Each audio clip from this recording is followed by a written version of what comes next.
할렐루야. 장별로 알아가는 성경 이야기 예레미야 11장부터 시작해 보도록 하겠습니다. 예레미야는 12편의 설교를 통하여서 유다 멸망 5분 전이라고 빨리 회개하고 돌아오라고 예레미야가 외치고 있습니다. 예레미야는 요시야 왕부터 여여여시, 여호아스, 여호야긴, 시드기야까지 그렇게 4명의 왕 앞에서 예레미야가 사역을 했습니다. 오늘 예레미야 11장입니다. 예레미야 11장은 네 번째 설교로 11장과 12장입니다.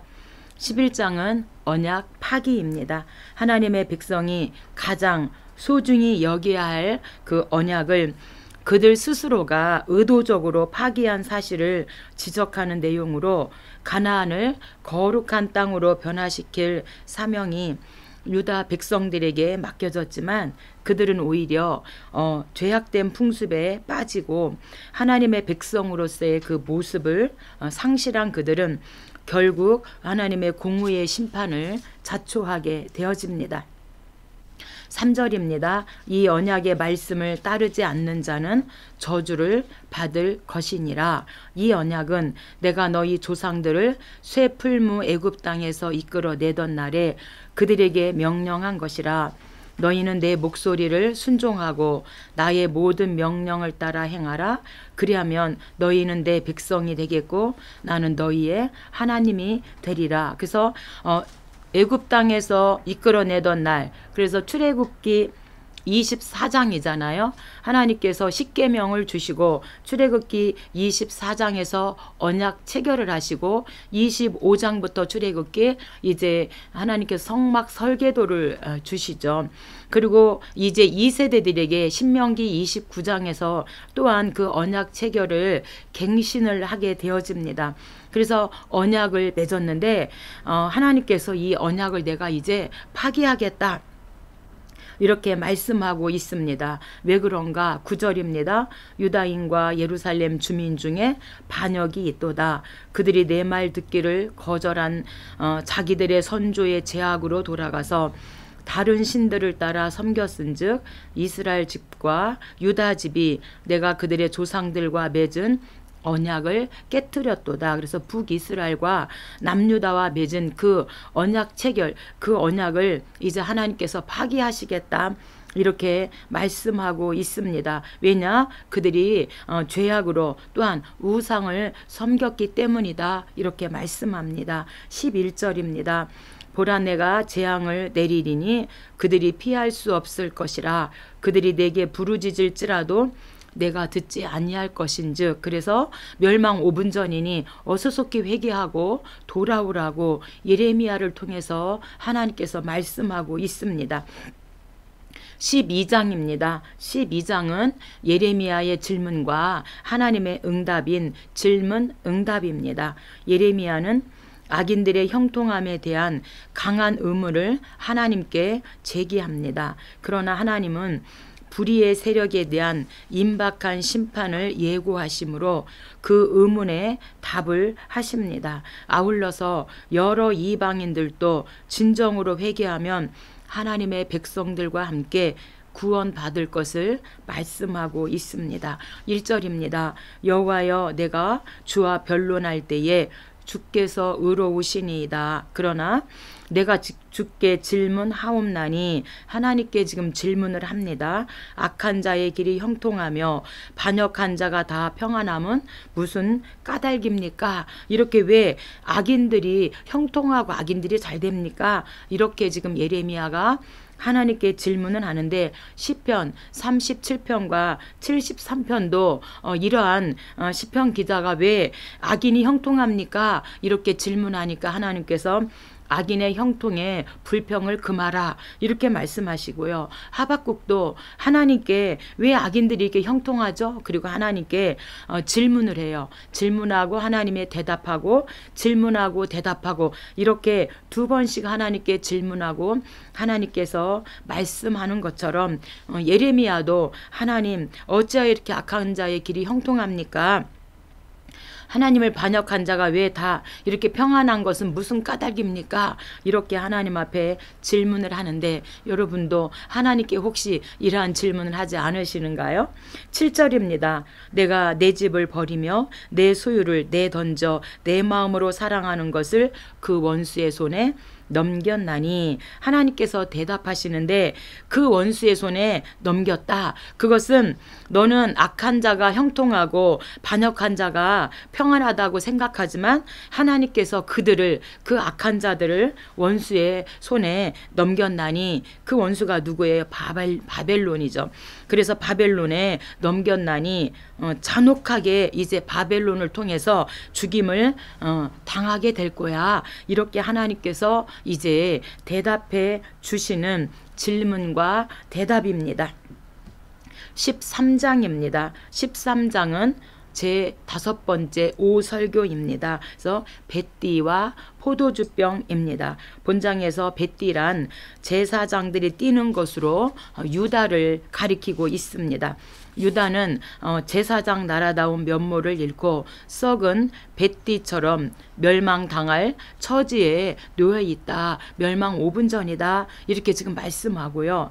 또한 포도주병에는 당연히 포도주가 채워지듯 하나님을 떠난 유다 백성의 마음은 당연히 죄악으로 가득 차 있다. 이렇게 말씀하고 있습니다. 그러므로 무지와 교만에 빠진 지도자들과 왕을 향한 경고입니다. 1절입니다. 너는 가서 뱃띠를 사서 내 허리에 띠고 너는 가서 내 허리에 띈 띠를 가지고 일어나 유브라데로 가서 거기서 그것을 바위 틈에 감추라 하시기로 내가 유브라데로 가서 그 감추었던 곳을 파고 띠를 가져오니 띠가 썩어서 쓸 수 없게 되었더라.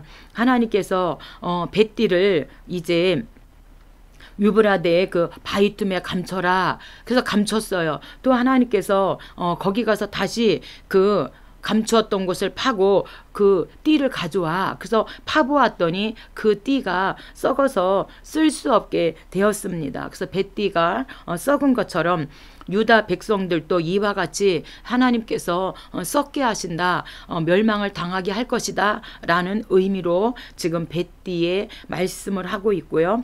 9절입니다. 내가 유다의 교만과 예루살렘의 큰 교만을 이같이 썩게 하리라. 이 악한 백성이 내 말 듣기를 거절하고 그 마음에 완악한 대로 행하며 다른 신들을 따라 그를 섬기며 그에게 절하니 그들이 이 띠가 쓸 수 없음같이 되리라. 그래서 하나님께서 이제 그 유다의 우상 숭배의 교만과 예루살렘의 큰 교만으로 말미암아 이 뱃띠가 썩은 것처럼 유다 백성이 또한 그렇게 이제 썩게 될 것을 말씀합니다. 포도주병입니다. 12절 모든 가죽 부대가 포도주로 차리라. 내게 이르기를 모든 가죽 부대가 포도주로 찰 줄을 우리가 어찌 알지 못하리요 하리니 이 땅의 모든 주민과 왕들, 제사장들, 선지자들, 예루살렘 모든 주민으로 잔뜩 취하게 하고 포도주병에 포도주가 차야 되는데 유다 백성의 죄악으로 가득 차서 이제 그들이 잔뜩 취하게 됐다. 이렇게 말씀합니다. 취하게 되니까 어떻게 되는가? 14절 또 그들로 피차 충돌하여 상하게 하되 부자 사이에도 그러하게 할 것이라.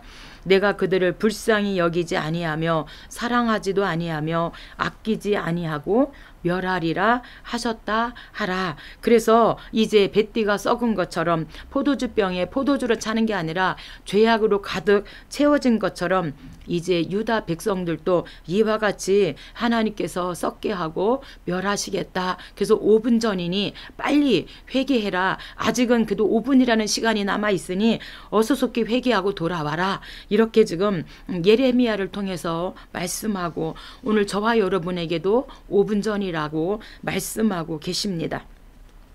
14장입니다. 14장은 6번째 설교로 14장과 15장이고요. 14장은 가뭄, 재앙에 대해서 말씀하고 있습니다.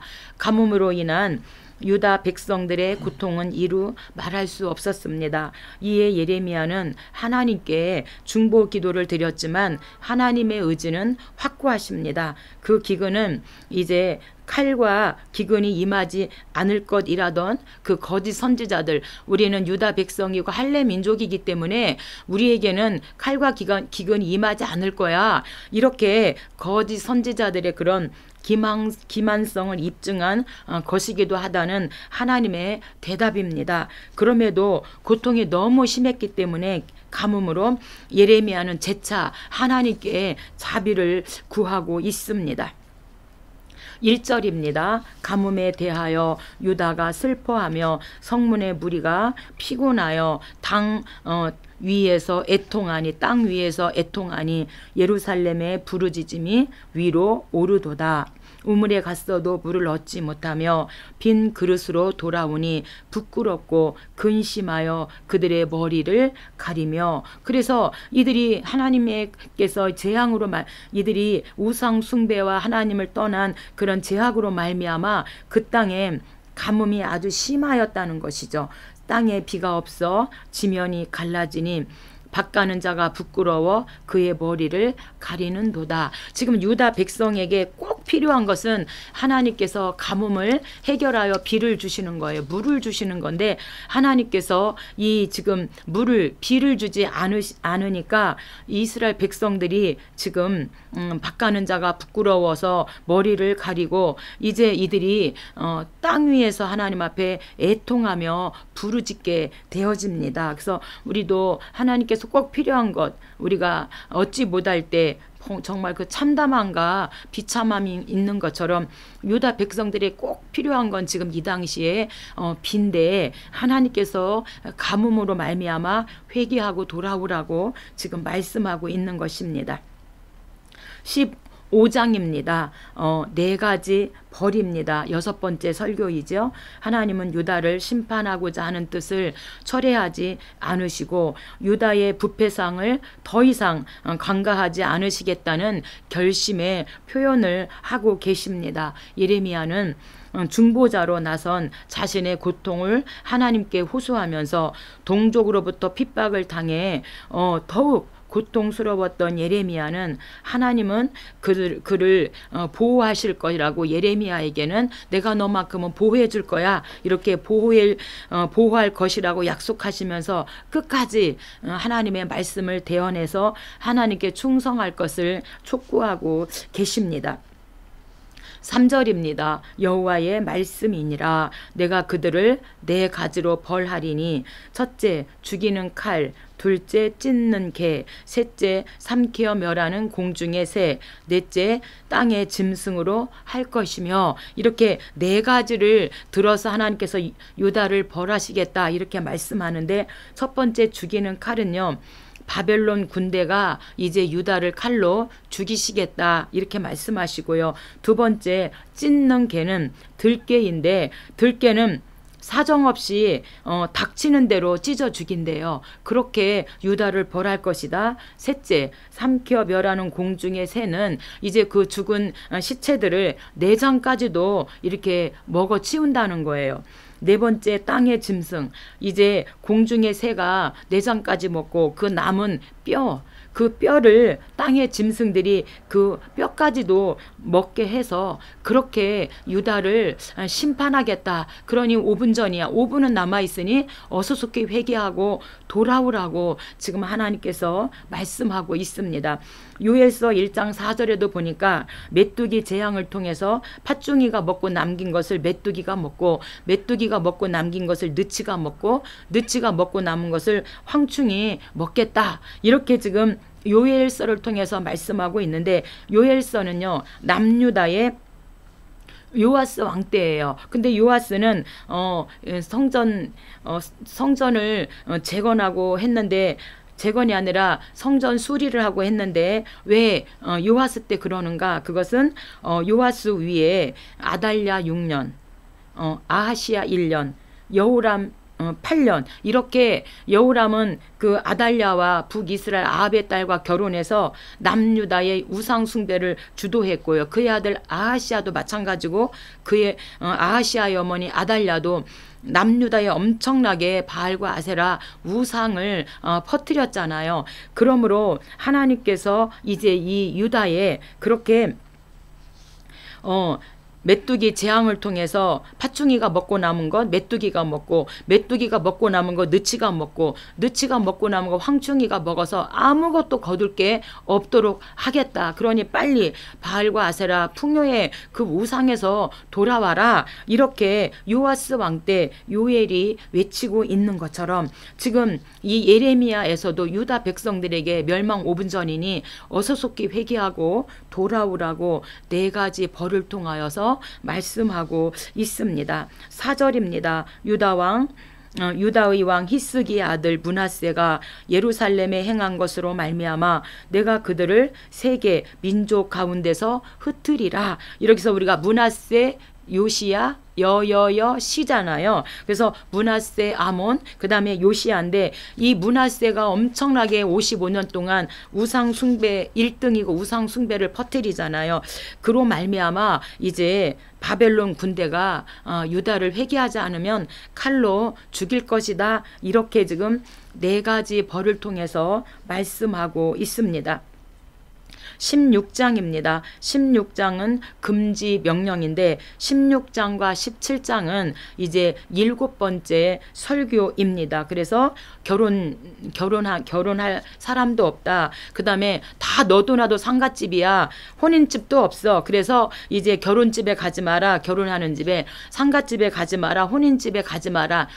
이 당시에는 이제 혼인하는 집도 없고 다 상갓집이고 결혼하는 집도 없어요. 그래서 금지 명령을 내리십니다. 하나님은 예레미야에게 결혼하지 말 것과 경사와 애사를 막론하고 참석하지 말라고 경고를 하십니다. 이러한 멸망 선고에 대해서 백성들이 항변을 한다면 하나님은 그들의 죄악이 극에 이르렀음을 지적하라고 말씀하고 있습니다. 14절 이하부터는 북이스라엘이 심판을 받아 이방 땅으로 추방하지만 때가 되면 다시 이제 이들을 귀환할 것을 예고하십니다. 그래서 북이스라엘도 심판을 아수르에 의해서 받아서 포로로 잡혀가고 이제 남유다도 바벨론에 의해서 포로로 잡혀가지만 반드시 70년 포로가 끝나면은 하나님께서 1차, 2차, 3차 포로 귀환을 시키겠다. 이렇게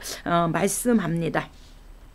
2절입니다. 너는 이 땅에서 아내를 맞이하지 말며 자녀를 두지 말지니라. 그들은 독한 병으로 죽어도 아무도 슬퍼하지 않을 것이며 칼과 기근에 망하고 그 시체는 공중의 새와 땅의 짐승의 밥이 되리라. 그래서 아내를 맞이하지 말고 자녀를 많이 두지 말라 이렇게 말하고 있어요. 그들이 죽어도 아무도 슬퍼하지 말 것은 왜 슬퍼하지 말아야 되는가? 하나님이 하셨기 때문에 슬퍼하지 마라 이렇게 말씀하십니다. 5절입니다. 초상집에 들어가지 말라, 통곡하지 말며 애곡하지 말라. 이 백성에게서 나의 평강을 빼앗으며 인자와 사랑을 제함이라. 왜 하나님께서 상갓집에 가서 통곡하고 애곡하지 말라고 하셨냐면 하나님께서 이들의 죄악으로 말미암아 죽이셨기 때문에 유다 백성은 울음 받을 가치도 없기 때문에 울지 마라 이렇게 지금 말씀하고 있습니다. 6절입니다. 큰 자든지 작은 자든지 이 땅에서 죽으리니 그들이 매장되지 못할 것이며 그 죽은 자로 말미암아 슬퍼하는 자와 떡을 떼며 위로하는 자가 없을 것이며 너는 잔치집에 들어가서 그들과 함께 먹거나 마시지 말라. 기뻐하는 소리와 즐거워하는 소리와 신랑의 소리와 신부의 소리를 내가 내 목전 내 시대에 이곳에서 끊어지게 하리라. 그래서 이제 유다가 하나님의 징벌을 받아서 결혼하는 집도 없고 다 상갓집이고 그래서 초상집에도 가지 말아라. 결혼하는 집에도 가지 말아라. 이렇게 금지 명령을 내리고 있습니다. 그래서 단순한 금지 명령이 아니라 유대 사회에 방문할 잔치집이 존재하지 않을 것을 말씀해요. 그것은 하나님께서 그들에게 기쁨과 즐거움을 빼앗아가기 때문에 이제 이들이 기뻐할 일도 즐거워할 일도 없어질 것이다. 그러니 어서속히 회개하고 하나님께 돌아오라고 5분 전이라고 지금 외치고 있습니다. 17장입니다. 심판 불가피성입니다. 하나님은 인류 개개인의 장래사를 예언하시는데 예레미야도 하나님께 자신을 구원해 달라고 하나님 앞에 구원을 의뢰하는 기도를 올립니다. 이는 환난 날의 피난처는 오직 여호와께만 있음을 예레미야는 고백을 하고요. 9절 이하는 안식일 준수에 관한 권면입니다. 이것은 역사의 종말에 있을 안식을 상기시키고자 하신 것이죠. 1절입니다. 유다의 죄는 금강석 끝 철필로 기록되되 그들의 마음판과 그들의 제단뿔에 새겨 적건을 유다의 죄가요 금강석 끝 철필로 기록돼서 절대로 그들의 죄가 지워지지 않는다는 걸. 마음판에 제단불에 그들의 죄가 새겨졌다. 그들의 자녀가 높은 언덕 위 푸른 나무 곁에 있는 제단들과 아세라를 생각하도다. 들에 있는 나의 사나 내 온 영토의 죄로 말미암아 내가 내 재산과 내 모든 보물과 산당들로 노력을 당하게 하리니 우상 숭배로 인하여서 결국에는 이들이 이제 모든 재산과 모든 보물을 이제 잃어버리게 될 것이다. 이렇게 말합니다. 어서속히 우상 숭배에서 돌아오라고 말하고 있습니다. 4절입니다. 너로 하여금 너의 알지 못하는 땅에서 원수를 섬기게 하리니 이는 너희가 내 노를 맹렬하게 하여 영원히 타는 불을 일으켰음이라. 그래서 하나님이 가장 싫어하는 죄가 우상 숭배예요. 거짓 아비에게 진짜 아버지인 것처럼 거짓 아비에게 아버지라고 이렇게 이들이 지금 우상 숭배를 하고 있잖아요. 그래서 유다의 죄가 이제는 너무 커서 마음판과 제단불에 철필로 기록할 정도로 유다의 죄가 심각하다 이렇게 말씀하고 있습니다. 결국에는 이 죄악으로 말미암아 유다가 시드기야 때 BC 586년에 바벨론에 의해서 완전히 멸망하게 되어집니다. 18장입니다. 18장부터 20장까지는 8번째 설교입니다. 그래서 토기장이 비유입니다. 토기장이 교훈은 하나님의 절대 주권을 가리킵니다. 하나님은 인류 생사 화복을 주관하시는데 절대 주권자이시고요. 하나님을 거역하는 자는 징벌을 면치 못할 것이라고 말씀합니다. 하나님의 주권을 거부하는 자들, 우상숭배자들, 완악한 자들이죠. 그들이 예레미야를 죽이려 합니다. 이에 예레미야는 하나님의 공으로 오신 보응과 하나님의 개입을 하나님 도와주세요, 살려주세요 하고 하나님 앞에 간구를 합니다.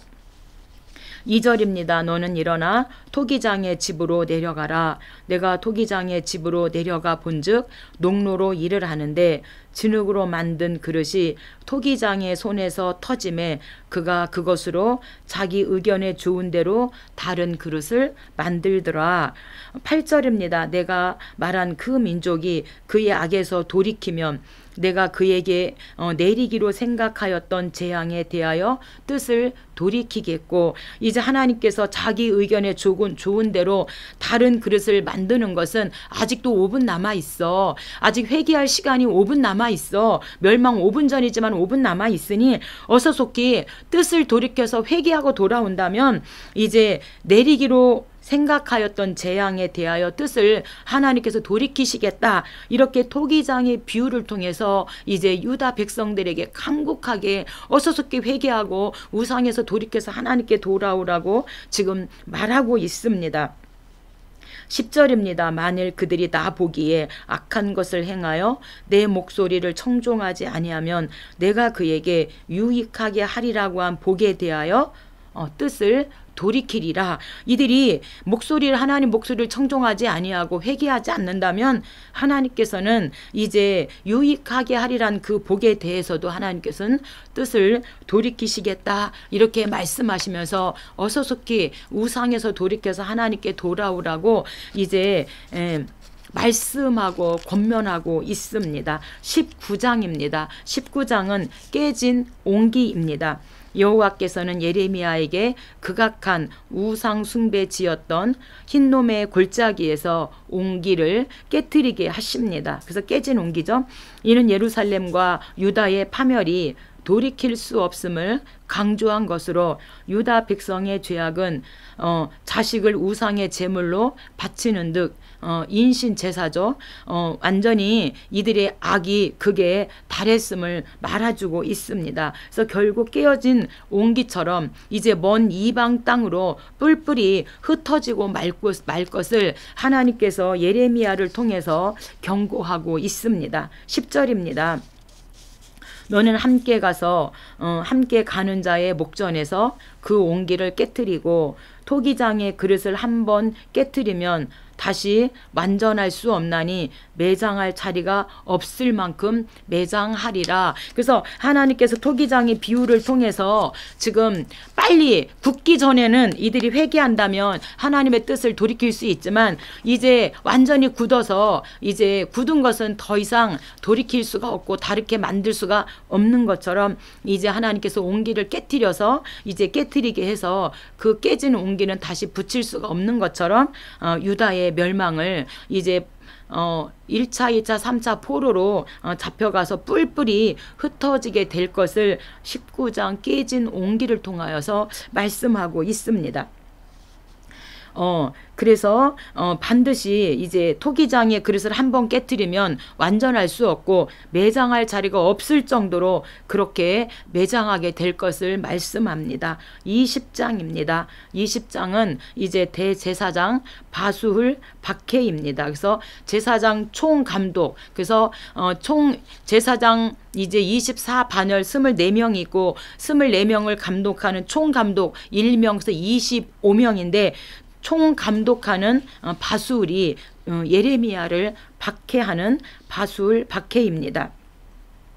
예레미야가 유다 멸망을 예언하였다는 소식에 바수울은 예레미야를 구금시킵니다. 그러나 예레미야는 풀려났고 바수울에게는 바벨론의 포로가 될 것이라는 예언을 예레미야가 선언합니다. 감옥에서 풀려난 예레미야는 하나님께 심하게 불평하며 원망을 토로합니다. 또한 자신의 소명에 대한 갈등까지도 솔직하게 호소하면서 자신의 출생을 저주하죠. 하나님, 제가 꼭 이 일을 해야 합니까? 제가 이렇게 외쳐도 이 백성들이 더 완악해서 나를 감옥에 집어넣고 나를 더 힘들게 하는데 하나님 꼭 이 사명을 감당해야 되나요? 이건 예레미야뿐만 아니라 오늘 저희들도 한 번씩은 이렇게 하나님 앞에 묻기도 하는데 이 지금 예레미야는 자신의 출생을 저주합니다. 욥도 태어난 자기의 생일을 욥기 3장에서 저주하잖아요. 그런 것처럼 지금 예레미야도 얼마나 이 사명을 감당하는 게 힘들었으면 그렇습니다. 1절입니다. 제사장 바수울은 여호와의 성전의 총감독이라. 그가 예레미야의 예언함을 들은지라. 이에 바수울이 선지자 예레미야를 때리고 목에 씌우는 나무 고랑으로 채워 두었더니, 그래서 우리가 깨진 옹기를 통해서 19장을 통해서 이제 다 흩어지고 잡혀갈 것을 예언했다 해가지고 이제 예레미야를 이렇게 지금 때리고 목에 씌우는 나무 고랑으로 이제 감옥에 갇히게 되어지는 이런 일을 당하게 되어집니다. 바른 예언을 함으로 말미암아. 6절입니다. 바수라, 너와 내 집에 사는 모든 사람이 포로되어 옮겨지리니 내가 바벨론에 이르러 거기서 죽어 묻힐 것이라. 너와 너의 거짓 예언을 들은 내 모든 친구도 그와 같으리라 하셨느니라. 이 당시에 거짓 선지자들은 우리는 할례 민족이고 선민이기 때문에 절대로 우리 유다는 망하지 않는다. 망한다 할지라도 바벨론에서 2년 만에 돌아오게 될 거다. 그래서 계속해서 평안을 외쳤다는 거예요. 그러므로 말미암아 이런 거짓 예언을 통해서 유다 백성들이 하나님 앞에 회개할 생각을 하지도 않았다는 거죠. 거짓 선지자들이, 더 많은 거짓 선지자들이 평안을 외쳤기 때문에. 21장입니다. 21장은 9번째 설교로 21장, 22장이 9번째 설교인데, 이제 여여여 왕들이여 바벨론에 항복하라. 그게 하나님의 뜻이다. 이렇게 항복 권면을 하는 21장입니다. 바벨론 왕 느부갓네살의 침입을 받은 시드기야는 당황하여 예레미야에게 여호와의 도우심을 간구하라고 부탁을 합니다. 그러나 예레미야는 바벨론을 통한 하나님의 그 징벌을 저항하지 말고 받아들이라고, 바벨론에 복종하라고, 그게 하나님의 뜻이라고 전합니다. 한편 11절 이하는 지금이라도 회개하고 하나님의 통치를 대리하는 자답게 행할 것을 유다 왕 시드기야에게 촉구하는 내용입니다. 지금이라도 5분 전이니 회개하면 하나님께서 뜻을 돌이킬 수 있으니 회개하고 돌아오라고 이렇게 촉구합니다. 8절입니다. 여호와께서 내가 너희 앞에 생명의 길과 사망의 길을 두었노라. 갈대아인에게 나가서 항복하는 자는 살 것이나. 바벨론에 항복하는 것은 생명의 길이에요. 사는 길이라는 거예요. 10절 나의 얼굴을 이 성읍으로 향함은 복을 내리기 위함이 아니요 화를 내리기 위함이라. 이 성읍이 바벨론 왕의 손에 넘김이 될 것이요 그는 그것을 불사르리라. 그래서 왜 이렇게 예레미야를 통해서 예언을 하셨는가?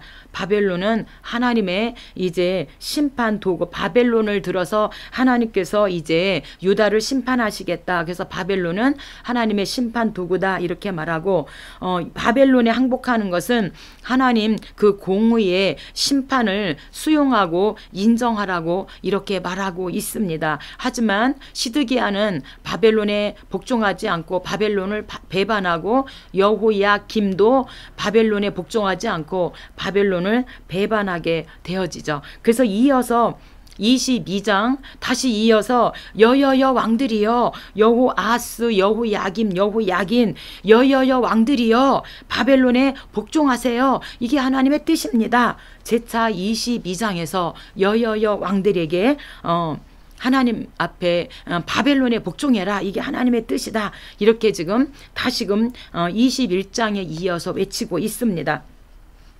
여호아하스는 3개월 애굽 사망이죠. 그래서 이제 그 갈그미스 전투하고 돌아오는 길에 무기또에서 죽고, 그 다음에 이제 이 애굽의 바로 느고가 돌아오는 길에 여호아하스를 애굽으로 데리고 갑니다. 그래서 애굽에서 사망하고요. 여호야김 11년입니다. 바벨론에 복종하라고 했지만 바벨론을 배반하고 두루마리를, 하나님의 말씀을 난로불에 태워서 태우고, 두루마리를 태우고, 그 다음에 여호야김 때 1차 포로로 바벨론에 잡혀가게 되어지고, 여호야긴은 3개월이고 바벨론에 항복합니다. 그래서 2차 포로로 잡혀가지만 이제 바벨론 왕이 나중에 여호야긴 왕을 풀어주게 되어지죠. 유다의 왕들은 하나님의 통치를 대리하여 공의로운 나라를 세울 책임이 있었으나, 본서에 등장하는 유다 왕들은 하나님의 말씀을 거역해서 바벨론을 복종하는 게 아니라 배반을 하게 되어집니다. 그래서 여호야김은 호사스러운 생활을 하기 위해서 백성을 억압하여 무제한 피를 많이 흘렸고, 시드기야는 백성들이 성전을 더럽혀도 방관을 합니다. 따라서 하나님께서는 그들에게 책임을 추궁하십니다. 11절입니다. 유다왕 그의 아버지 요시야를 이어 여호아하스 살룸에 대하여 이와 같이 말씀하시니라. 그가 이곳으로 다시 돌아오지 못하고 잡혀간 곳에서 그가 거기서 죽으리니. 그래서 우리가 요시야가 이제 애굽의 바로 누구가 갈그미스에서 이제 전투하러 갈 때 무기또에 나와서 그 전쟁을 저지하다가 이 요시야는 죽습니다. 이 애굽의 바로 누구가 갈그미스 전투하고 돌아오는 길에 이제 여호아하스를 데리고 애굽으로 가죠. 그래서 애굽에서 여호아하스는 사망을 하게 되어집니다. 18절입니다. 유다의 왕 여호야김에 대하여 이와 같이 말씀하시니라. 우리가 그를 위하여 슬프다 내 형제여, 슬프다 내 자매여 하며 통곡하지 아니할 것이며, 그를 위하여 슬프다 주여 슬프다 그 영광이여 하며 통곡하지도 아니할 것이라. 그가 끌려 예루살렘 문 밖에 던져지고 나귀같이 매장함을 당하리라. 여호야김에 대해서 예언을 해요. 여호야김은 11년 바벨론에 복종하라고 했는데 하나님 말씀을 거역해서 바벨론을 배반하고 겨울에 이제 난로불을 켰는데 서기관에게 하나님 말씀 두루마리 성경 말씀을 읽으라고 해서 읽으면 칼로 그것을 다 베어서 그 난로불에 화롯불에 하나님 말씀을 태워요. 이런 악한 왕이 이 여호야김입니다. 또한 세금도 많이 걷고요. 그래서 이제 이 여호야김이 죽었을 때에 슬퍼하지도 말고 통곡하지도 말아라. 그리고 예루살렘 문 밖에 던져지고 나귀같이 비참하게 매장함을 당해서 자기의 조상의 묘실에 들어가지 못할 것을 말하고 있습니다. 그래서 정상적으로 무덤에 매장되지 못할 것을 말하고요. 우리가 정상적으로 무덤에 묻히는 인생이 복된 인생이다, 이렇게 말씀하고 있습니다. 24절입니다. 유다의 왕 여호야김의 아들 고니야. 그래서 여호야긴이죠. 고니야가 나의 오른손에 인장 반지라 할지라도 내가 빼어 바벨론의 왕 느부갓네살의 손과 갈대아인의 손에 줄 것이라. 다른 지방으로 쫓아내리니 너희가 거기에서 죽으리라. 그래서 여호야긴은 3개월인데 바벨론에 항복해요. 하나님 말씀에 순종해요. 하지만 2차 포로로 에스겔과 함께 2차 포로로 잡혀가게 되어지죠. BC 580년에서 562년 사이에. 그래서 결국에는 이제 바벨론의 느부갓네살의 손과 갈대아인의 손에 줄 것이다. 그래서 2차 포로로 잡혀가게 되어집니다. 30절입니다. 여호와께서 이와 같이 말씀하시니라. 너희는 이 사람이 자식이 없겠고 그의 평생 동안 형통하지 못할 자라 기록하라. 그래서 여호야긴이 자식이 없겠고 지금 이렇게 말하고 있는데 실제로 여호야긴에게는 7명의 아들이 있었으나 그들 중 아무도 왕이 되지 못합니다. 그래서 자식이 없다는 말은 왕가의 단절을 의미하고 있습니다. 23장입니다. 23장은 10번째 설교, 거짓 선지자입니다. 그래서 우리가 에스겔 34장도 참목자와 거짓 목자에 대해서 말씀하고 있는데 예레미야도 거짓 선지자에 대해서 말씀하고 있습니다. 23장 본장에서는 다윗의 계보를 통한 메시아의 도래를 예고함과 아울러서 거짓 선지자들을 정죄하는 내용을 언급하고 있습니다. 하나님의 대언자로 나선 유다의 거짓 선지자들의 거짓 예언으로 인해 백성들은 더욱 잘못된 길, 그릇된 길로 나아갑니다. 그러기에 그들에게 임할 심판은 더욱 혹독할 것이라고 예레미야를 통해서 말씀하고 있습니다. 13절입니다. 내가 사마리아 선지자들 가운데 무매함을 보았나니 그들은 바알을 의지하고 예언하여 내 백성 이스라엘을 그릇되게 하였고, 이 거짓 선지자들은 반드시 우리는 할례 민족이라서 망하지 않는다. 하나님이 할례 민족이야, 선민이야. 그래서 우리를 망하게 하지 않아.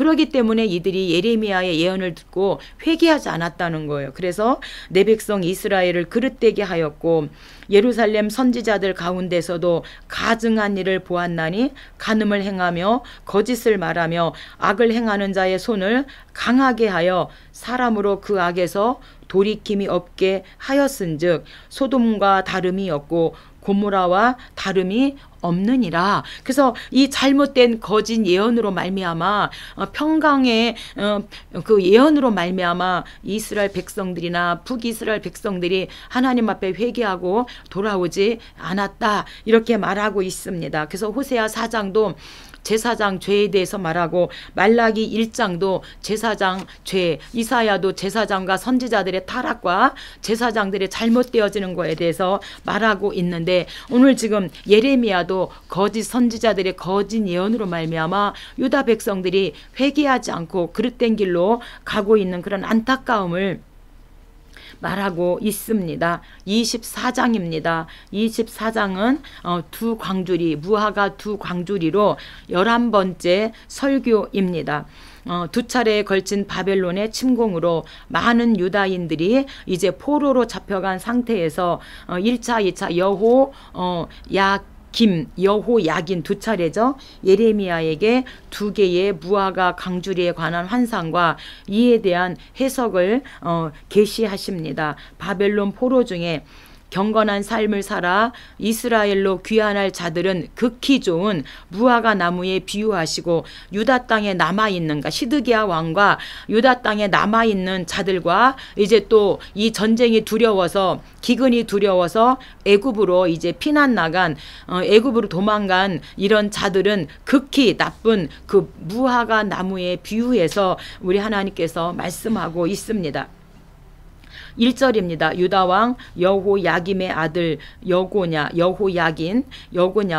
유다 고관들과 목공들과 철공들을 예루살렘에서 바벨론으로 옮긴 후에 여호와께서 여호와의 성전 앞에 놓인 무화과 두 광주리를 내게 보이셨는데, 2절 한 광주리에는 처음 익은 듯한 극히 좋은 무화과가 있고 한 광주리에는 나빠서 먹을 수 없는 극히 나쁜 무화과가 있더라. 5절입니다. 갈대아인의 땅에 이르게 한 유다 포로를 이 좋은 무화과 같이 잘 돌볼 것이라. 내가 그들을 돌아보아 좋게 하여 다시 이 땅으로 인도하여 세우고 헐지 아니하며 심고 뽑지 아니하겠고. 그래서 이제 좋게 한다는 거, 좋은 무화과 나무는 광주리는 포로 생활 70년을 통해서 이 고난 터널을 통과함으로 말미암아 이제 불신앙의 그 찌꺼기, 불순종의 찌꺼기를 제거해 주셔서 좋은 무화과 나무를 내는 거예요. 포로로 1차, 2차 잡혀간 유다 백성들은 이제 내가 하나님 앞에 죄를 지어서 내가 이렇게 포로가 되었구나. 그리고 이들은 하나님 앞에 바벨론에서 회개했다는 거예요. 그래서 좋은 무화과 이제 광줄인데 유다에 남아있는 자, 애굽으로 도망간 자들은 우리는 죄가 없어서 잡혀가지 않았어. 우리는 죄가 없어. 우리는 죄가 없기 때문에 잡혀가지 않은 거야. 그리고 이들이 회개하지 않았어요. 그래서 그 광주리를 봤더니 썩어서 먹을 수가 없는 무화과 광주리다.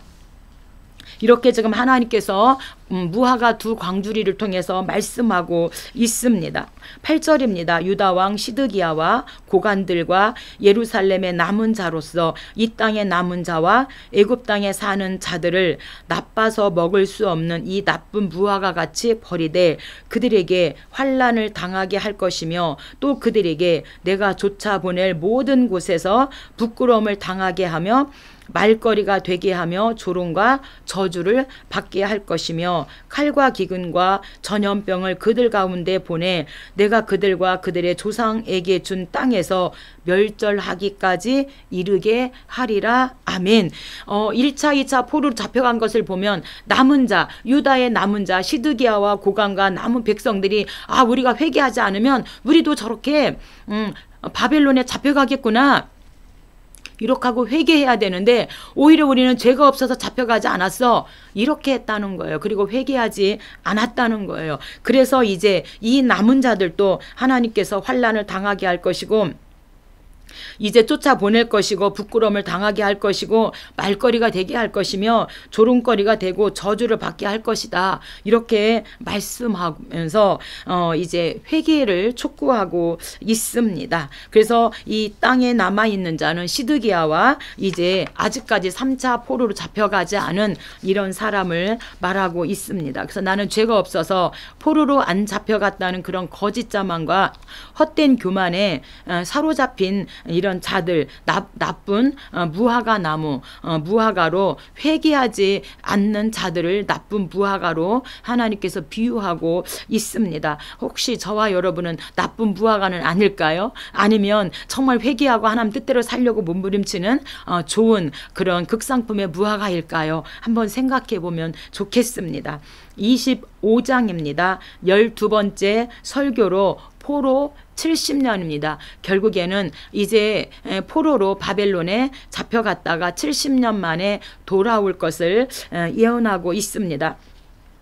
예레미야의 예언은 이제 25장 12편의 설교로 일단락됩니다. 그는 23년 동안 이제 BC 627년에서 605년까지 자신의 사명을 충실히 감당해 왔지만 끝내 회개치 않는 23년을 외쳤음에도 불구하고 회개치 않는 유다 백성에게 바벨론에 의한 멸망을 선포합니다. 회개치 않는 이제 하나님은 바벨론을 사용하셔서 유다를 징벌하시고 유다의 악한 영향을 끼친 모든 민족은 물론 교만에 빠진 이제 바벨론도 하나님께서 유다를 심판하시고 이어서 바벨론도 심판하실 것이라고 말씀하고 있습니다.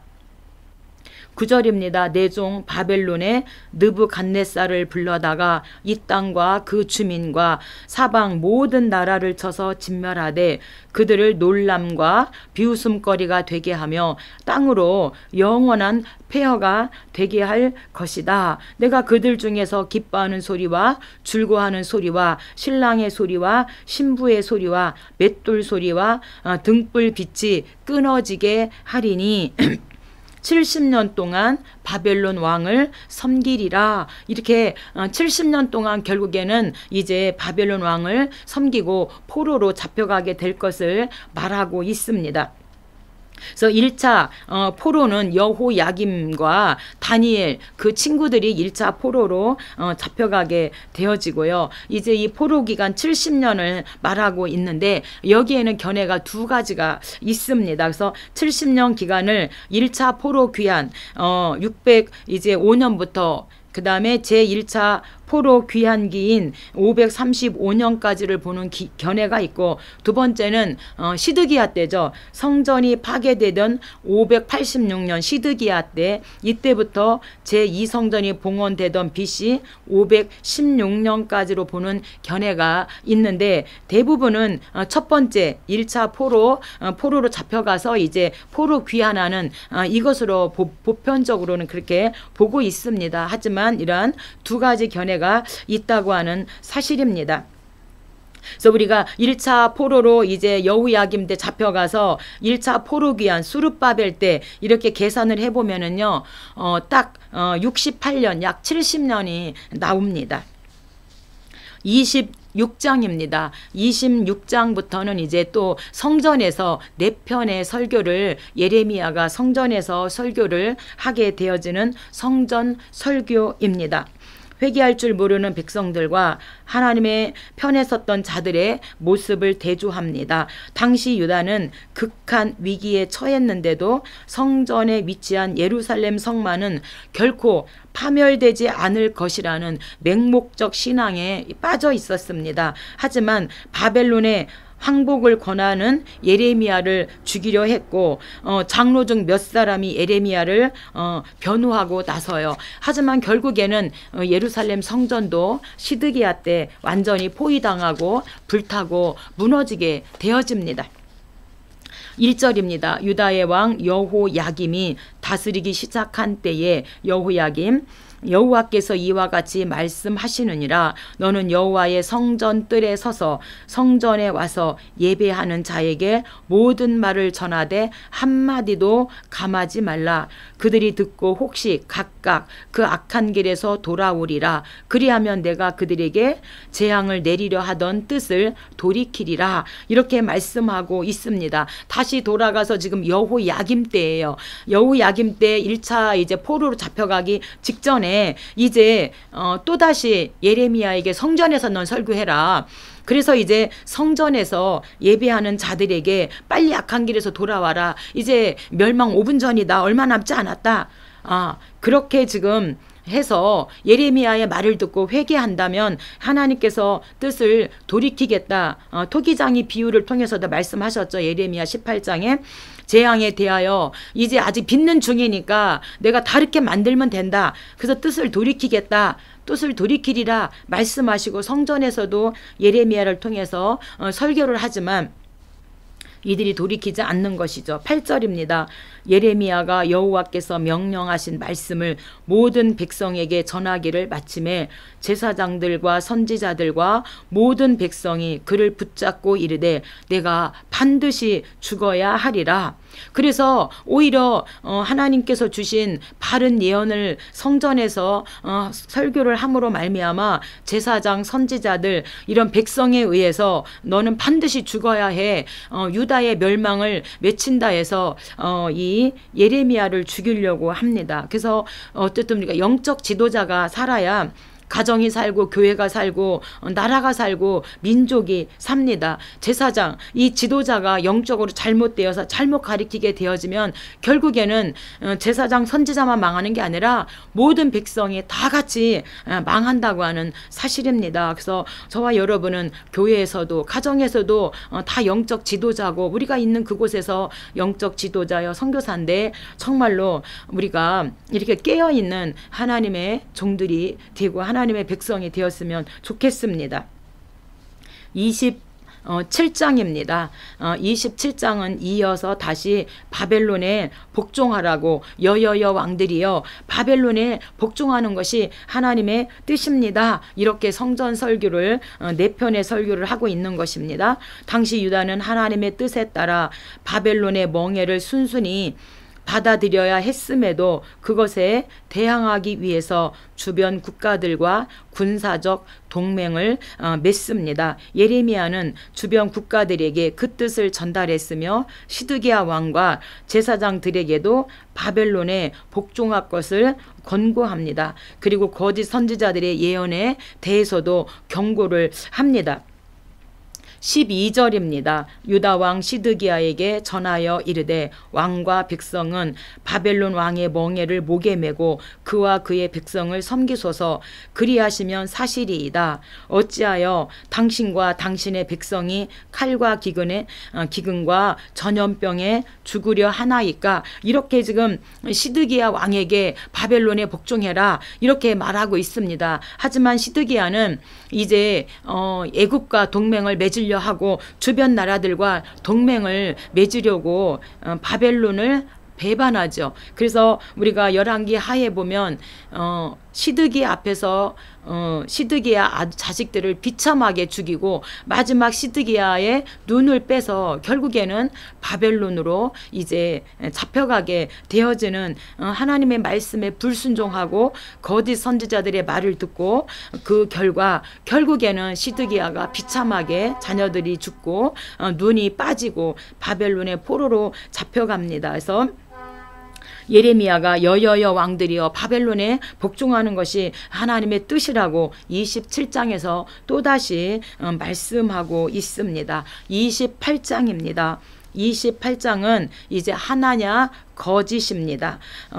당시 선지자의 대표격이었던 하나냐 선지자에 관한 기록으로 그의 메시지는 바벨론의 멸망과 예루살렘의 평화를 예고하는 내용입니다. 바벨론은 망한다. 우리가 바벨론의 포로로 잡혀갔어도 2년 만에 다시 예루살렘으로 돌아오게 될 거야. 이렇게 예루살렘의 평화를 예언하는 거예요. 거짓 예언을 하는 겁니다.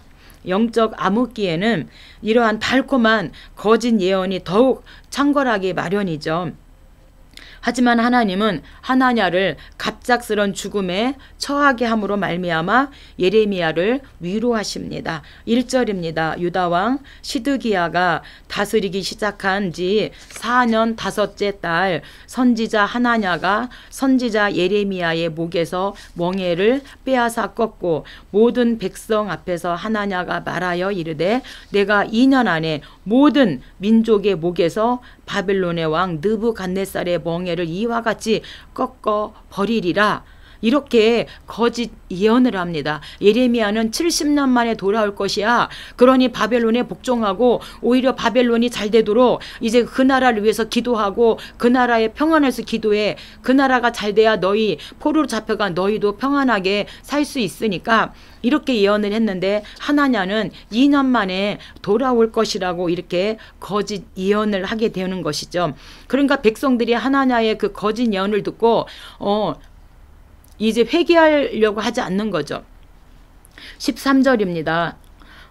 너는 가서 하나냐에게 말하여 이르기를 내가 나무 멍에를 꺾었으나 그 대신 쇠 멍에들을 만들었느니라. 내가 쇠 멍에로 이 모든 나라의 목에 메어 바벨론 왕의 느부갓네살을 섬기게 하였으니 그들이 그를 섬기리라. 내가 들짐승도 그에게 주었느니라. 그래서 강팍할수록 이제 나무 멍에에서 쇠 멍에로 더 큰 이제 새 멍에를 주시는 그래서 우리가 깨닫는 게 하나님 앞에 은혜다라고 말하고 있습니다.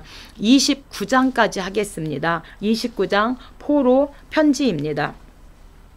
유다 백성은 바벨론의 포로로 있으면서 이제 과오를 뉘우치며 고난 뒤에 자유를 소망해야 했지만 바벨론에서 활동하였던 선지자들, 포로시대 선지자들이죠. 대부분 바벨론에 조속한 멸망을 예언합니다. 이에 예레미야는 편지를 보내어서 거짓 예언에 속지 말라고 권면하고 거짓 선지자들과 그들이 추종하는 자들에게 이 말 하나님의 진노를 경고하고 있습니다. 그래서 포로 시대의 선지자가 있는데 이 포로 바벨론에도 거짓 선지자들이 많이 가서 바벨론에서 이제 금방 2년 안에 돌아가게 될 거라고 예언을 했다는 거예요. 그래서 이 백성들이 하나님의 회개를 못하는 거죠. 곧 돌아갈 거니까 평안을 외치니까 하는데 예레미야는 편지를 어떻게 보냅니까? 1절 선지자 예레미야가 예루살렘에서 이 같은 편지를 예루살렘에서 바벨론으로 끌고 간 포로 중 남아있는 장로들, 제사장들, 선지자들 모든 백성에게 보냈는데 바벨론으로 사로잡혀가게 한 모든 포로에게 이와 같이 말씀하시니라. 너희는 집을 짓고 바벨론에서 집을 짓고 텃밭을 만들고 그 열매를 먹으라. 2년이 아니라 70년이니까요. 아내를 맞이하여 자녀를 낳으며 너희 딸이 남편을 맞아 그들로 자녀를 낳게 하여 너희가 거기에서 번성하고 줄어들지 아니하게 하라. 너희는 내가 사로잡혀가게 한 그 성읍의 평안을 구하고 그를 위하여 여호와께 기도하라. 이는 그 성읍이 평안함으로 너희도 평안할 것이라. 바벨론의 성읍이 평안해야 포로로 잡혀간 너희도 평안할 거니 너희는 오히려 바벨론의 평안을 위하여 기도하고 거기에서 70년 살아야 되니까 집을 짓고 텃밭을 만들고 그 열매를 먹고 결혼해서 이제 식구가 너희가 번성하여 줄어들지 않도록 자녀가 줄어들지 않도록 그렇게 해라. 이렇게 포로 편지를 보내고 있습니다. 그래서 거짓 선지자들의 말을 듣지 말고 이제 그렇게 포로의 바벨론을 위하여 평안을 구하고 그렇게 지금 살고 있어라. 이렇게 말하고 있는 포로 편지입니다. 여기까지 하고 다음에 30장부터 시작해 보도록 하겠습니다. 감사합니다.